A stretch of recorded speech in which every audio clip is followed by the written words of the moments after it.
do have to fight a little bit harder to get that seat at the table. You do. There were certain things that were said to me in very microaggression ways that people don't even realize. Like, we prefer a blonde over a brunette. It's all these little things that people don't realize. But that's okay. When things like that happen, it makes you push harder for what you really want. And I'm not afraid to send emails. I am not afraid to contact the CEO of a company. I will send that email. It's a no. It's a no. I tell people all the time, send that email. Get that conversation going. You just don't know what's going to happen. Hey there, it's Ginny. And I'm Monica. And this is Hitting Her Mark, a podcast for women in the arts, actors, filmmakers, artists who are passionately chasing their creative dreams, while juggling the beautiful chaos of caring for those they love. We're here to share stories, insights, and inspiration, proving that you can hit your mark without compromising what matters most.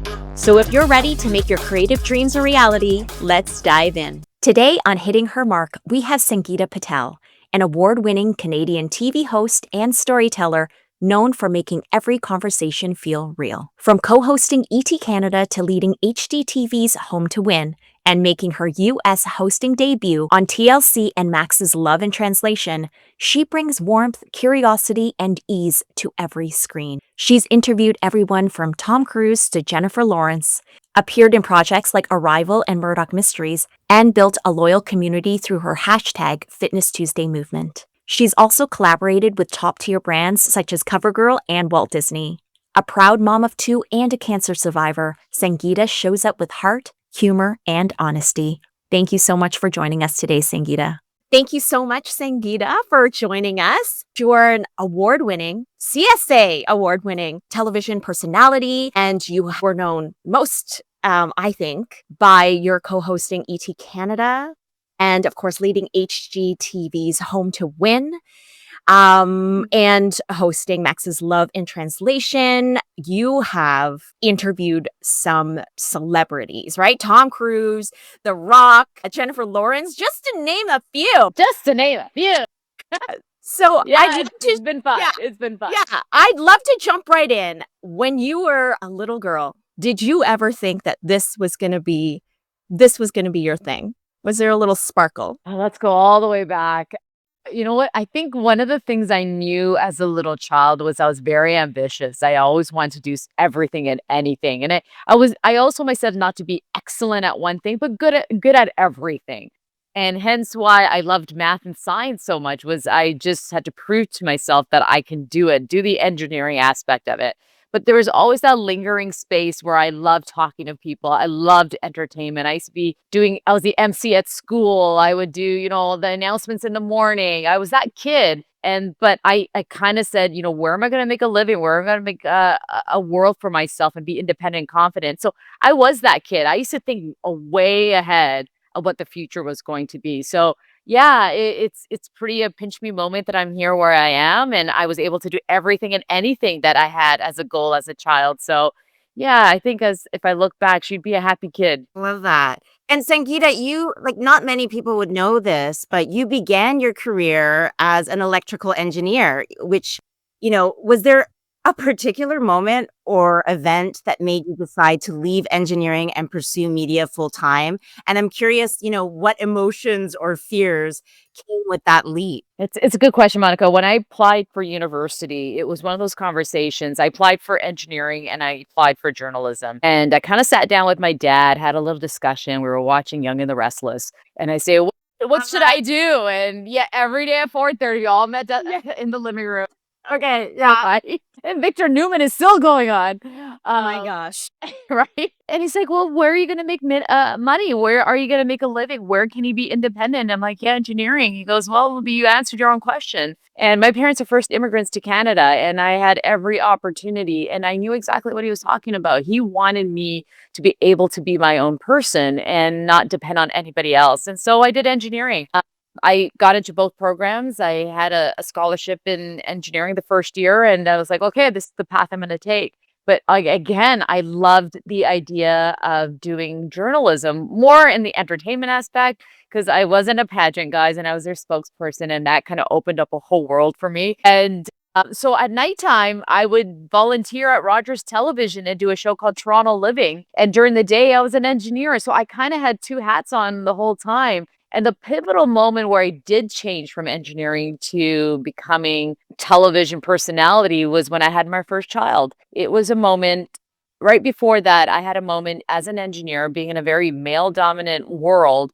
There was a conversation with one of our senior engineers and a company that we were working for, and the man just could not look at me. He just kept talking to the senior engineers. I'm spending millions of dollars for you. And there was a moment he just got fed up. And that was that moment. And then I had my child and I said, you know what?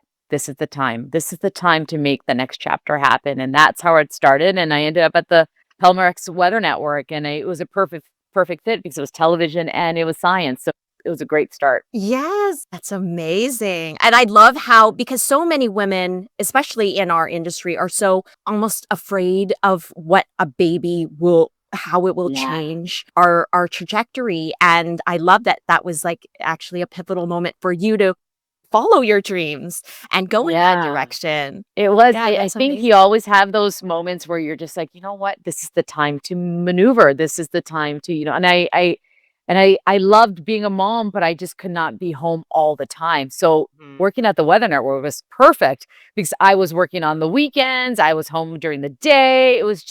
It just worked out so well. I'm like, this is the dynamic. I'm myself and I'm also a mother. So I haven't lost myself yet. So it was great. And so you became a weather presenter at the Weather Network, which led to a job at City TV and CP24. How did your first on-air experiences, especially even weather presenting, help you build your confidence and on-camera presence? So the Weather Network is a great place to start because you get to do 6 minutes of ad lib. That means it's just you. There is no script. There's nothing. It's just some graphics behind you, and you have to tell a story, right? It can say about the weather. And so that's where you learn to be very confident in front of a camera. So I remember one day the system went down. I had 6 minutes to fill. It's sunny across Canada. And they're like, fill the time. And I'm like, what am I going to talk about? And that's when I realized that I can do this. For 6 minutes, I was talking about the Raptors. I was talking about people in Seth Smith, Alberta. I was talking about Vancouver. I was just making up crap all the way through, but I faked it until I made it. And that was an understanding that I can do this. And I was just being myself. And I think because I was an engineer, I have a 360 way of thinking. So it's like, okay, I can pull from here. I can pull from here. I can do this and mold it into something. So that's where it all started. I didn't have an education in journalism. I was just being me. And it came from experience and just being really just comfortable with myself. That's amazing. And you have such a way with your interviews, right? Like it genuinely seems like you're just having so much fun, and you've created these beautiful relationships with some of these A-list celebrities that most of us would be like nervous to talk to. I'm glad you see that because I think that's what I want people to feel when I sit down with these interviews and incredible people that I've met over the time. I walk into a room and I want people to feel like we're friends for those 4 minutes. If I'm with you for 3 minutes, 2 minutes, whatever it is, I do a lot of research on my own. I go into a vortex to understand you. And, you have questions ready, you have an idea what you're going to say, but something may come up and you may say something, and that just kind of opens a whole new world of conversation. And that's what it is. I want people to feel like we're friends. I know we're not, but potentially just saying, hey, what's up? Let's go for a hot dog. And, over the time, Dwayne Johnson has, consider us friends now, right? Like I can text him. I just texted him yesterday saying congratulations on the Golden Globes. And, and his team and his family and even the connection with Tom Cruise. Like, you don't see the conversations behind the scenes where he's whispering in my ear and he's like, girl, I need to go home. I'm tired. I can't do this anymore. Those are the things. So it means the world to me that you see that and people feel that. That is what I want to build. Yeah, that clip of you sitting down with The Rock and him just praising you and your demeanor and how you carry yourself in this industry was so moving. I feel like that's like you must have left that day just like floating, like just like, you know what, I retire, I'm good. This is amazing. That's all I needed. Like that. I'm gonna end on this. Yeah. I don't think I told anybody about this, but we were drinking his energy drink. And while he was saying that, I was holding the biggest burp inside. So so did I feel it? Probably not. I was just like, damn, do not burp right now. This is getting emotional. But yet I was like leveled with all this acid in my body. You walked away and just let it rip. I think Dwayne DJ got a taste of it. Like it was like, dude, I can't even. And so we had all these hits at the end. It didn't air, but I was like burping like crazy. That I finally listened to it because my producer sent it to me on the day ET Canada came to an end, and he goes, "Listen to this." And I actually sat down with it, and I was like, "Wow, thank you." First of all, to my producer Craig for sending it. And I took that clip and I used it for our extra into my social media saying that we're actually ending ET Canada because it meant the world that he took the time to say all that. So yeah, Ah. it was the aftermath of that. So beautiful, so meaningful. So Yeah. let's talk a little bit about your career with ET Canada. 2013 was a big year. You joined ET Canada. You became a permanent fixture on the show covering entertainment news. How did you feel to transition from local segments and weather reporting to like national entertainment coverage where you're doing red carpets, celebrity interviews, global travel for stories? Like what was that transition like for you?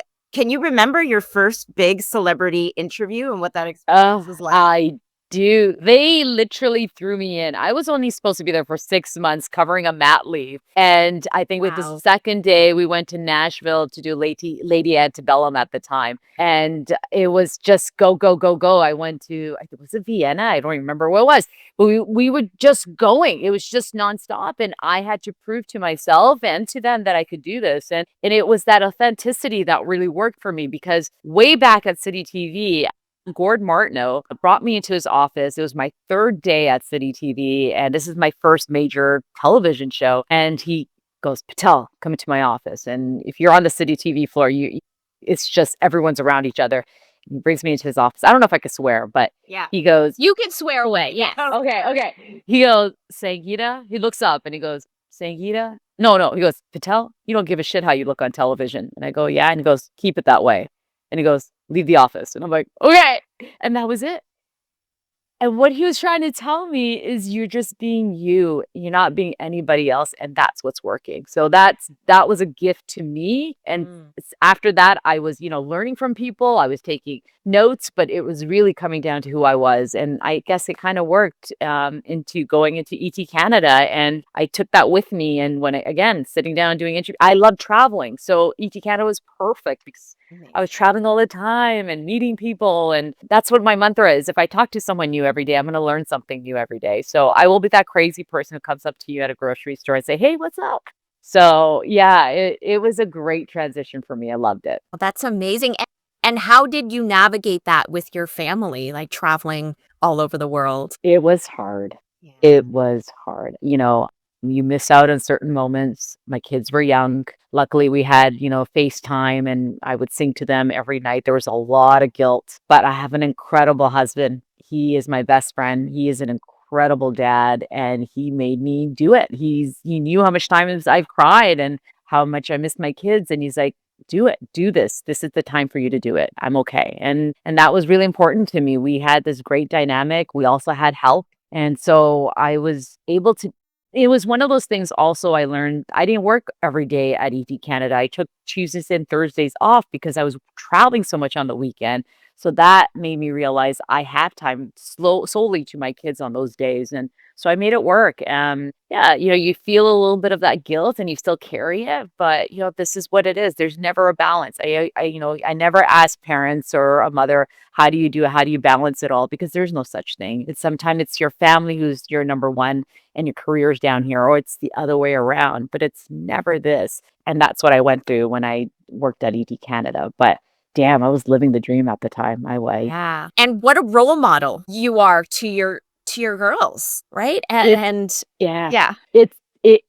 And that's part of it. It's my kids. My daughter just went off to university in September, and that was a big step for Congratulations to me. you. Thank you. I know. I miss her every day. I'm texting her all the time. She's just like, "Mom, leave me alone." But I see her independence. She is doing this. We're always here for her, but she is making things happen. And the best thing as a mother and having daughters is raising confident daughters. And I see that in them. I can see that they can make their own decisions. We're there to help, but ultimately they're making their decisions. And I love that. Both of my girls, they don't do this, they're more this. And that is a gift. Yeah, Yeah. absolutely. Yeah. Besides obviously parenting and pursuing a creative career, especially a demanding one where it requires a lot of travel and you're such a front-facing person in your role, what were some of the other challenges is stepping into national television, the entertainment world, whether it's internal or external? What did you face in this high visibility role? How did you navigate it? What were some things Yeah. you overcame? Yeah, it's a learning curve, right? Again, that whole fake it till you make it, some people don't agree with it, but I do. I think maybe we have to change the narrative a little bit with it, but I had to continuously learn. I continuously talk to people who are the directors, the producers. I talk to them to say, what can I do better? And I would sit in the booth doing voiceovers for 30 minutes or, should take only 5 minutes, but I spent 30 minutes because I wanted to find that voice. I wanted to see this. So I took the time to learn. And that was probably one of the hardest things for me because I didn't have a background in journalism. So that was a learning curve. And I would take my work home and I would sometimes talk to my kids like I'm broadcasting or, all of that. And it's a certain way to stand, right? I'm very loosey goosey. I cross my legs and, they were like, you need to stand like this and things like that, but also the game. So this industry and many industry, there is a certain type of game that you got to follow, which I didn't know. As an engineer, you learn that you always support each other. You'll always create a world where things are safe. That's what engineering is all about. And that was different for me in this industry. It's very cutthroat type of industry, and that was not something that I knew. And so I do consider myself oblivious. And so that was a learning curve for me. And I was like, oh, this is how things work. I didn't know this. And so that was a little bit difficult for me to understand because I think everyone's my friend. So that was a world that was more of the space I'm still learning to this day. Right. And Yeah, reinventing yourself all the time. Like I feel like Sangita, you're always on to like the next thing. And I guess this kind of brings us into maybe expanding into lifestyle and reality TV, brand work.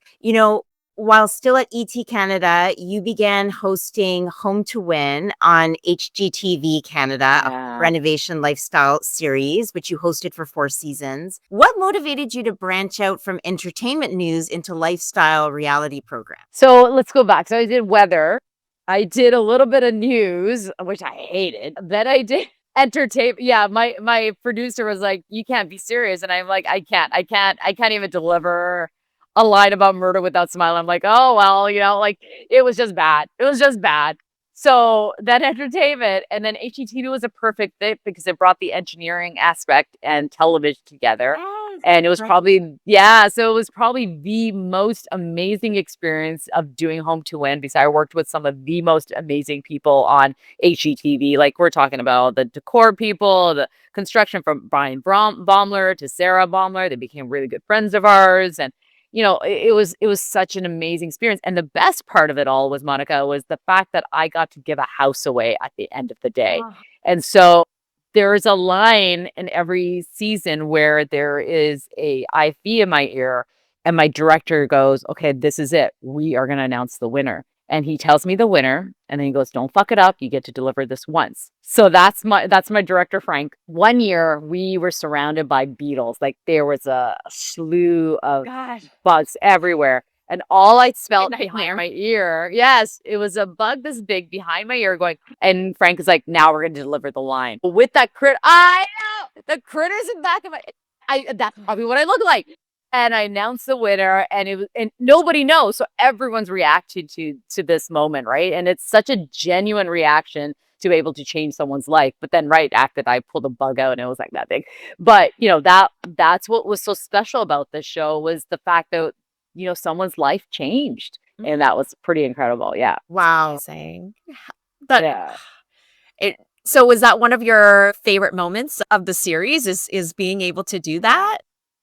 Yeah, it was such a fun show to create, but it was that moment because I just, when you are able to, all of us try to help each other, right? And when you do have that opportunity to make that happen, it just feels so special. And I'm one of those people who takes that energy.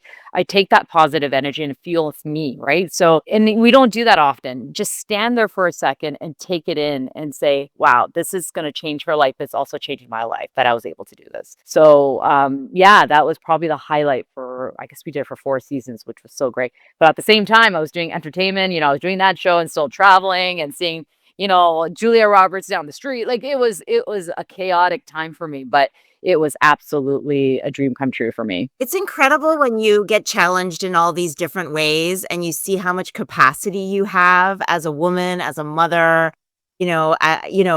pursuing your career and ambitions. Yeah. I think that's actually pretty exciting. Beyond television, you also became a brand ambassador. So you were named the first Canadian South Asian ambassador for CoverGirl. Love this. Yeah. What did that representation mean to you personally and culturally? And they wanted to announce it on my 40th birthday, which blew my mind. When that call came in, I still to this day, I don't even know how to respond to it. I'm still a pinch me moment for me. I just didn't even know what was going on there for a second. The idea that they wanted a woman of diversity, that they wanted a 40-year-old woman. I just couldn't believe it. And I'm back again as CoverGirl ambassador with Tracy Moore and Meredith Shaw. But that it was a pivotal moment for me to realize that I am breaking barriers. You don't really think about what you're doing and how you're making an impact, but they saw something in me that could potentially speak to other people. And that was, being a mother of two daughters, you don't realize sometimes what is being seen. And it was a moment that I will never forget, because after that, I couldn't get over the response by people of color, people of diversity, who were saying, wow, we did this. We did this. And it wasn't you did this, it was we did this. And that just, yeah, you keep that forever. Yeah. And how are your daughter's reactions to it? Like, are they super excited? Are they proud? Are their friends like all over it? I know. They just wanted to know if they could get free makeup. They didn't. They didn't care. Don't give a shit. They don't give a shit. You know what keeps me humble, guys? It's like my family. They're like, what? Okay, that's great. Yeah, sure, whatever. That's great. Join Yeah. us, and that's fine. Whatever. That's what. Can you pack my lunch? Yeah, that's it. That's great, Mom. You're home. Can you do something else for me? Can you go pick up some clothes at Aritzia? That's my family. I think the only time they've ever gotten excited was when I took them to Disney, and that was it. That was probably the only time. So yeah, my family keeps me humble. That's for sure. I love that answer. That's I have good. 2 daughters, so I can totally relate. Oh my God. Okay. You do, yeah. So you get it. You I get it. totally get it. Yeah. What advice would you have for women who want to diversify their creative media careers beyond a single type of role? You've done so many different interesting things. What advice would you give to women who also want to kind of expand into different areas in media? Yeah, it's a different world now in media. Linear television isn't what it used to be. I don't know when the last time you watched a show on linear television, right? It's one of those things that we had that conversation, and things are really changing, and people are trying to figure it out right now. I mean, the whole Netflix thing that just happened with Warner Brothers, Yeah. everything is just, I don't even know what's going on. But one of the things that I did learn about 6 years ago was the impact of digital media and understanding to build your social media. I didn't know what Instagram was. I had no idea. So I was like, okay, let's give this a try 10 years ago. And it was, I guess now 7 years ago. I sat down with an agency, my publicist, and she goes, what's your brand? And I'm like, I don't even know how to answer that. I don't know. And she goes, try to figure that out. And a lot of people have niches, they do certain things on social media, and that's their niche. And I don't have a niche. And finally, I can answer what my brand is, though, because I do lifestyle, I do family, I do fitness, I do health, I do a little bit of everything. Like I said, I like to do a little bit of everything rather than be excellent at one thing. And I realized my brand is joy. So that's what you will feel when you come to my social media. And I hope people feel that, in a world where we're just doing a lot and we're taking in so much, I want you to come to my page to feel joy. And be it through fitness, be it through eating, and it's just, I hope you feel me, right? So I do go on camera without makeup, without my fingernails being done, it's who I am. And my family would tell you that I'm that high energy person. That's truly me. I am that goofy person. So that is my brand.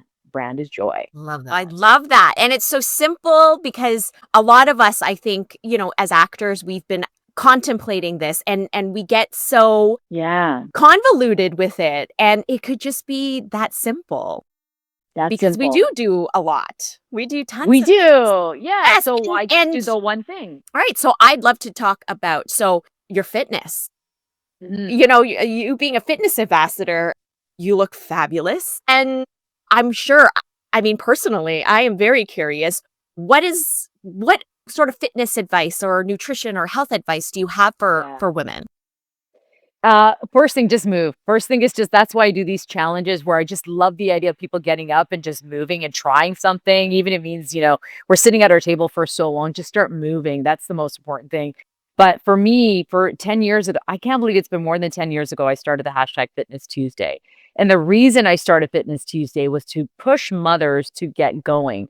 I say if you make yourself a priority, it's allowed. It's okay to make yourself a priority. And that's a problem with when it comes to mom and mom guilt.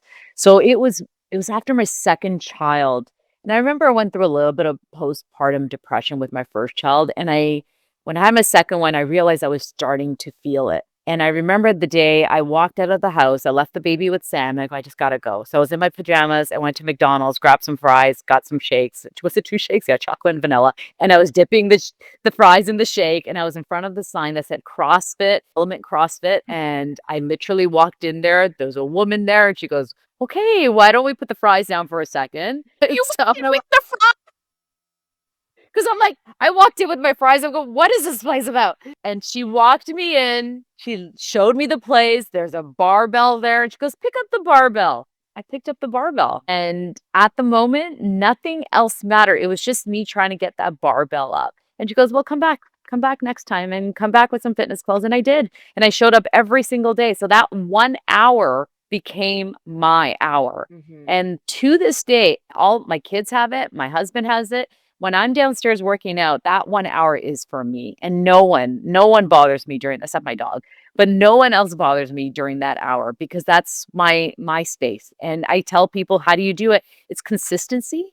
It is thinking like you brush your teeth every day. You deserve that hour. You deserve that time. Whatever it is, you make the time. I know life gets busy, but if you make it part of your schedule and be consistent with it, it will happen. And so I've been promoting heavy weightlifting for 10 years. I'm like, cardio is great, Pilates is great, but as you get older, what you need is muscle mass. Yeah. And now people are talking about it with perimenopause. But Yeah. years ago, I realized the impact of protecting my knees, my shoulders, and Right. and now it's been a gift to know that I have this muscle mass. That's, because I eat my cakes. I eat a lot of cake. And so I do all of that. I love food, right? And so working out, I have a higher metabolism in my 40s. I've been weightlifting for so long. So I highly recommend women taking the time for themselves, do what makes you feel good, whatever that is, and adding a little bit of weight training into it. We need that. We need that as we get older. So yeah, I think just be consistent. Just make it part of who you are. Yeah, it's really about showing up for yourself, right? Like Yes. taking that time for yourself, and no one else is going to do it for you. Like you got to do it for yourself. You've got to make yourself a priority. And you're setting yourself up for future decades of your life, so that the longevity Yeah. of your life and um Yeah, like I yeah. just went through my cancer journey. Yes. And I remember my first, when I had my first surgery and I was out and about in a lot of pain. And because I was physically strong enough, 5 days later, I went to an award show to present an award. And how Wow. crazy am I? But my body had the ability to do that because I was able to take care of myself for so long for this moment to happen. It's almost like, God had me ready to go for this. And first of all, how crazy was I to go? I look good though. I thought Yeah. Hey, because you can. Yeah, because you could. Yeah. I'm high on drugs and I was like, let's go. But that was an indication that it is important. It really is important taking care of yourself physically. Yeah, and you've been so incredibly open about your thyroid cancer journey, Sangita, something that's obviously very deeply personal. What made you Mhm. decide to share that publicly? I wasn't sure I was going to do it. because that time was very difficult. So ET Canada comes to an end. I met with this doctor. He wants to do the surgery. I don't know what's happening. I'm like, okay, there's a lump in my throat. I can't breathe when I'm laying down. My dad is not doing well. So the day I did I even called the doctor a week before. I feel better. I don't need the surgery. He's like, no, you're coming in for the surgery. I was technically very closed off. Didn't tell many people about it. Didn't even tell my family about it because of my dad's sickness. And my husband was really the core of taking care of me. And the day I found out I had cancer, it was a Thursday night, I got a report and all I saw was carcinoma, sent it off to my husband to read. And I remember being in the kitchen and I'm behind him and Sam does this. He just lays back like this. And I'm like, okay, something is happening. This is not good. And then he goes, let's go for a walk. And he held my hand. We went for a walk, very quiet. And I just had this calmness over me, knowing that my kids were going to be okay because my husband's there. And this is the first time in my life I thought about death. The idea I probably won't be here. And then the Friday, we went to the hospital, but I was already going because my dad was having a procedure done on the 4th floor. So I went upstairs. I told my parents, hey, I'm going for coffee. And here I am talking to my doctor about my cancer. What happened was they got the cancer out. However, the cancer invaded my blood vessels. And what that meant was I could potentially have bone cancer in the next 2 years. I'm just like, okay, just go with it. And then I asked my doctor, can I talk to the pathologist? And he goes, you want to talk to the pathologist? I'm like, yeah. Nobody ever talks to the pathologist. He's the background guy, right? Nobody. I'm like, yeah, I want to go talk to him. Show up to the pathologist's office a few days after. He brings out like this tissue of the lump and he's showing me the dynamics of it. He's explained the science behind it, like the engineer in me, right? Like, yeah. So I'm like, okay, this is what's happening. So invaded my blood. I could have cancer again, like all this. And I'm actually really excited about this stuff. I was like, okay, I need to learn. And then he said, you got to do preventative surgery and you also have to do RAI radiation. So I'm like, okay, whatever I got to do, I got to do. And so I did that again. I had surgery again. I had radiation and I get scanned every 3 months. So my journey isn't over and I do have scan anxiety. And to be able to share that on social media, remember I said I built it like 6 years ago where I said, I'm going to build a good team of people in my environment on social media. When I put it on social media, I put my phone away, didn't look at it until the next day. And Monica, the amount of people who DM me about their own stories and the support, and that fueled me. That healed me. I don't know these people, and yet they were able to share their experience to help me show that that's the power of social media. And I had this incredible group of people who felt safe to share their stories. And so after that, I said, if I can help one person through their journey, then I'm doing my job. And so I kept talking about it. Now I work with the UHN. I work with Princess Margaret Hospital. I just work with Canadian Cancer Society, a whole chapter that I didn't know. My doctor's annoyed by me because he's always invited to do, chats with me. He's the coolest guy ever. And he's like, now I need to hire another one because he's the only doctor who does it in Canada. And now so many people want this type of procedure. And so I am so glad that day I posted because not only did it change me and mentally helping me, but it helped a lot of other people. So that is the power of social media. So yeah, I'm glad I did it. Yeah. And I know in a recent interview, you also said that your followers, like they saved your life because they pointed out. Yeah. Tell us a little bit about that. I'll send you a photo, but it was an interview during TIFF. And when you look at yourself, you don't really recognize you don't really see anything, right? And the lump kept growing and growing and growing. And I knew I couldn't breathe so well when I was laying down, but didn't think much of it. And I had a biopsy that was benign. So I'm like, I'm good. Life is great. And it was that one interview, the lump, I don't know if the light was hitting on it. I don't know how many messages I got. I got hundreds of messages saying, what's on your neck? What's going on? And they were the angels. They were the angels who made me reassess what was going on with me. Because at that point, I was like, okay, life is great. Right. I already checked it out. I checked it out.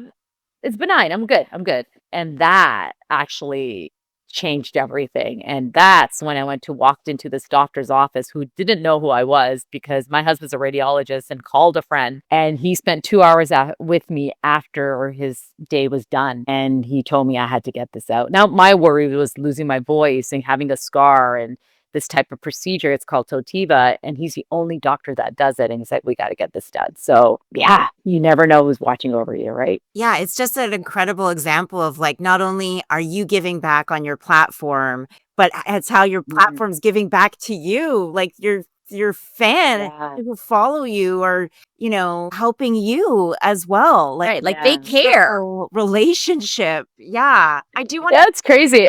Yeah, I was just gonna say how we all connect, even us talking right now, right? It's Yes. it's the power of, technology. And if we use it right, it's a good place. Yeah. I also want to shift into because again, you've done so much work in so many different areas. It was almost like even researching you, I was like, oh my God, we have so much to cover. How are you going to get through all of this? But I do want to talk. Listen, I have my apple juice, I'm ready. Whatever you want. We gotta fuel up, people. We gotta keep the energy up here. You have a number of acting credits under your name as well, and so it'd be remiss if we didn't talk about that, including shows like Taken, Murdoch Mysteries, Private Eyes, Titans, Alex Cross. What has those experiences? I know, right? I mean, that's an incredible list of productions. What has those experiences been like for you? And how's all your previous work prepared you for working on screen in a completely different way? Yeah, I think that's it. Being part of Entertainment Tonight, I got to go on set. So I kind of learned how sets will work. So I can't remember what the first one was. Well, I think I do remember. It was outside. It was freezing cold. What show was it? Oh, I can't remember the show's name.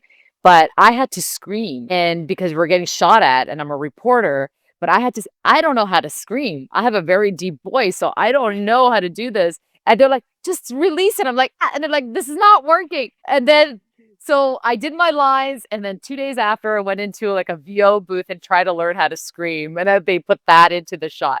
It was Screaming on camera is I had to scream for a show as well, Sangita once, and I was like, how do you prepare for that? You can't really prepare a scream. you got to warm up those vocal cords, you don't want to end up with a scratchy throat. It's like embarrassing. You're like, I don't know how it's gonna come out. And I know. It was so funny. But yes, But that's what you don't have control. But it's so fun. Like, it's just I love it. I did that, and then I did an American show called TLC Love and Translation, a reality TV show. I've never done reality, and it was probably the best experience I've ever had in television because everything was legit. We were live, and it was such an incredible experience. So I'm really open to trying different things. And now I'm doing a show called Condemned, which is like a crime show. And so that's a whole new world for me. And again, they're like, you have to be a little bit more serious. I'm like, someone's dying. I'm like, okay. Like this happened like 1867. And so, it's I think that's what it is. Just keep going, keep reinventing yourself, do things that bring you passion and makes you happy. Because life is so short, right? And I think when you do go through a cancer journey or a sickness, you realize the importance that there's so much truth to that life is so short. So who knows where I'll be tomorrow? I don't know what's happening the day after. I have my own podcast now, Click and Tell with Carlos. So it's a little bit of everything. So I'm loving it though. It's great. Yeah, let's move into your podcast, Click and Tell with Carlos. How you describe this as a gray area and a passion project as well. Can you talk about how you came up with this, how you decided who to partner with? Yeah, so it goes back to ET Canada because with like the whole thing about how do you build your digital platform. And I asked the question, who is a celebrity and who's actually influencing? So I sat down and tried to figure that out. And I'm like, it's not the big A-listers of Hollywood. It is people who are on TikTok or are people on YouTube and on Instagram, and they're having major, major impact. So I wanted to put a platform called Click and Tell together where you go through your journey on your social media and it's so wonderful to see people's reaction if we pull a picture from 10 years ago and you're like, oh, yeah, I was at this spot. And so these influencers were able to help me through their experience of their journey on social media. And now we do it with celebrities. We do it with people who are giving influence in different ways. And for me, my passion is storytelling. So if I can sit down and do an interview, that's all I want to do. I want to be able to help tell your story like what you guys are doing. It's nice to do something like that. So that's why Click and Tell was born. And Carlos, I called him and I'm like, hey, come for lunch and go, hey, do you want to do this? He's like, yeah, okay. And that was the beginning of it. And, we work so well together and it's been a great platform. It's been a hustle. I am learning and I'm learning the power of YouTube but it is a great place and people are using some of these ideas for other things. I was on the set of The Chosen. I don't know if you know that show. It's a Yes. religious show. It's an incredible show. I had a video that went super viral with Jonathan Rumi. I don't know if you've seen it. Yes, I have. You have, yeah. Yeah. So now I'm invited to Chosen Con and they want me to do an interview. They have something called Chosen Con, but they want to use the concept of click and tell. They want to be able to say, hey, go pull a photo from whatever years ago, and that will be part of the platform. Because it's I'm a like, great, I love it. it's a viral moment, right? Yeah. Yeah, yeah. So no, I couldn't believe I had a priest from Italy email me from a church to ask me if I want to be baptized. I don't know. If you fly me into Italy, Emil, yeah, sure, I'll do it. It's the church. Right, yeah. And I guess he wants to put Yeah, this with on the lap- TikTok. Like he wants to be like an influencer priest. Sure, but he saw the video and he showed it to his church and he's like, we would love for you to come to our church. And I didn't fully, I had to translate it because in a different language, but Italian. You were so moved in that moment. I think. yeah. And I so mean, then I was saw moved too. potential there. They're like, oh, maybe we can. Yeah. Yeah. But that But it's funny that you say that because that interview, I was just in Portugal and I went to go do that interview. And why I was emotional was because I just found out I was cancer free on that trip in Portugal. So 2 days after I did that interview with him, and I don't know what happened in that room, but I think I was holding my emotions and was holding his emotions. And I kid you not, that room went quiet for a good 3-4 minutes after just nobody moved.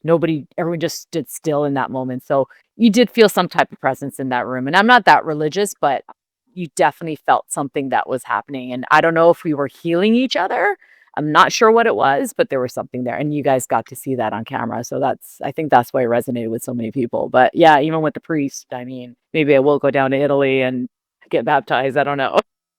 But I mean, that's the beauty of this industry, like, and your role, like, it's the power of connection, right? It's the power of having these conversations with people, and it's those are the special moments when the molecules in the room just kind of shift, and that's when in acting too, right? It's like when you're doing a scene or you're working with someone, and just something happens. There's a spark. There's a chemistry. There's Yeah. that you can't, it's not tangible, but it's there, and it's so beautiful what we get to do in this our creative lives. I know. Sangita, looking over your career, what achievement are you most proud of and why? I mean, right away, aside from career as being a mother, the idea that I raised these 2 kids, I still to this day can't believe I have 2 kids. Yeah. I mean, I know you're thinking I look exactly like them. I look so young. So, You do. I mean, Yeah. let's not kid ourselves. Like, younger sister. So, you know,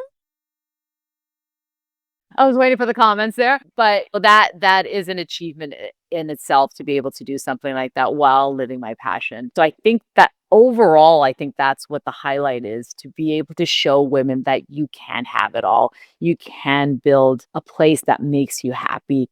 I created something, and I think this was when you, again, going back to the cancer, you go through the process and then you have to go through the mental aspect of it. I wasn't healing mentally, and I'm facing that now. And I remember sitting down and I realized there's something special about where I am now, and that is I found my core joy.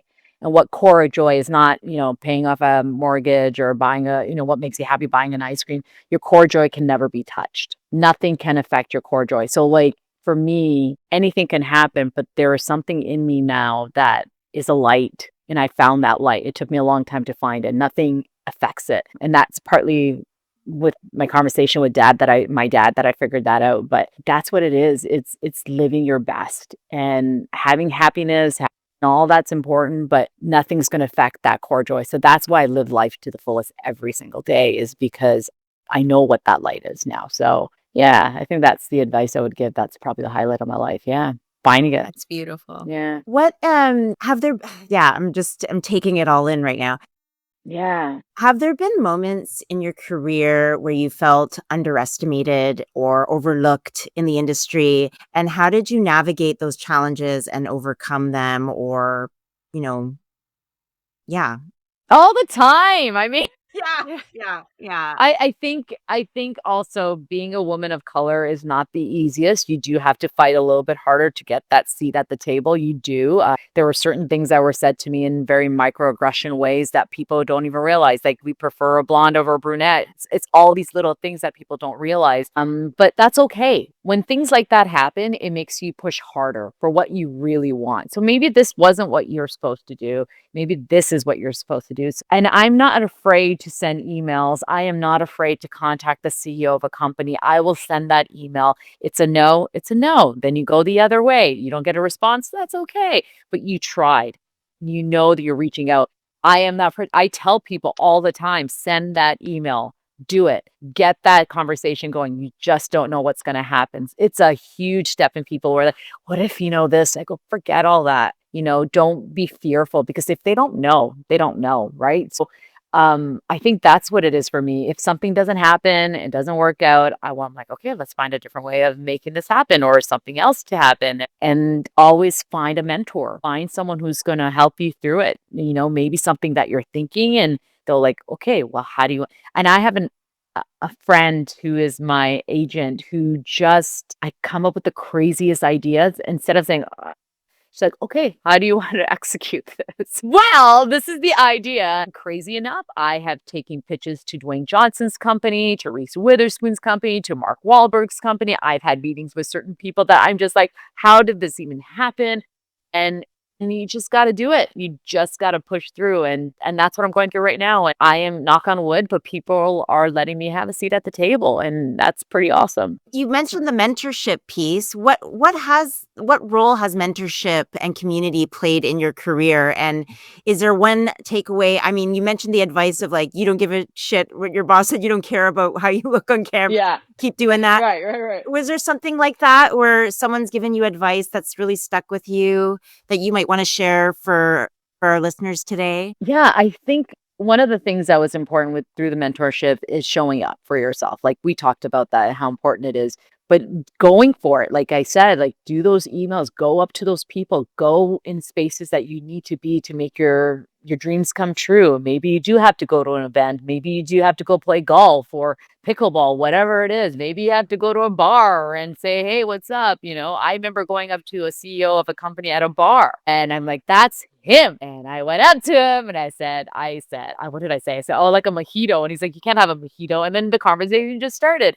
And so that's what it is showing up for yourself, be able to go up and do those things.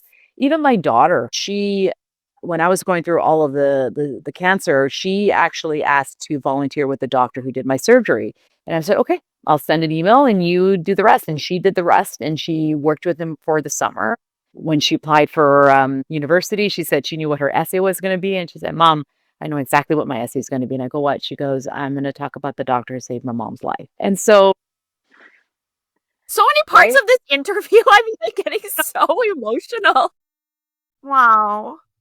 But your daughter sees you. She sees you. she showed up for herself too, right? She's like, this is what I want to be part of. This is what I want. She did those emails. She made those conversations happen. So it really is about showing up for yourself because like you said, Monica, no one else is going to do it for you. You got to do it for yourself. Yeah, that's right. Yeah, that's probably the best. Beautiful.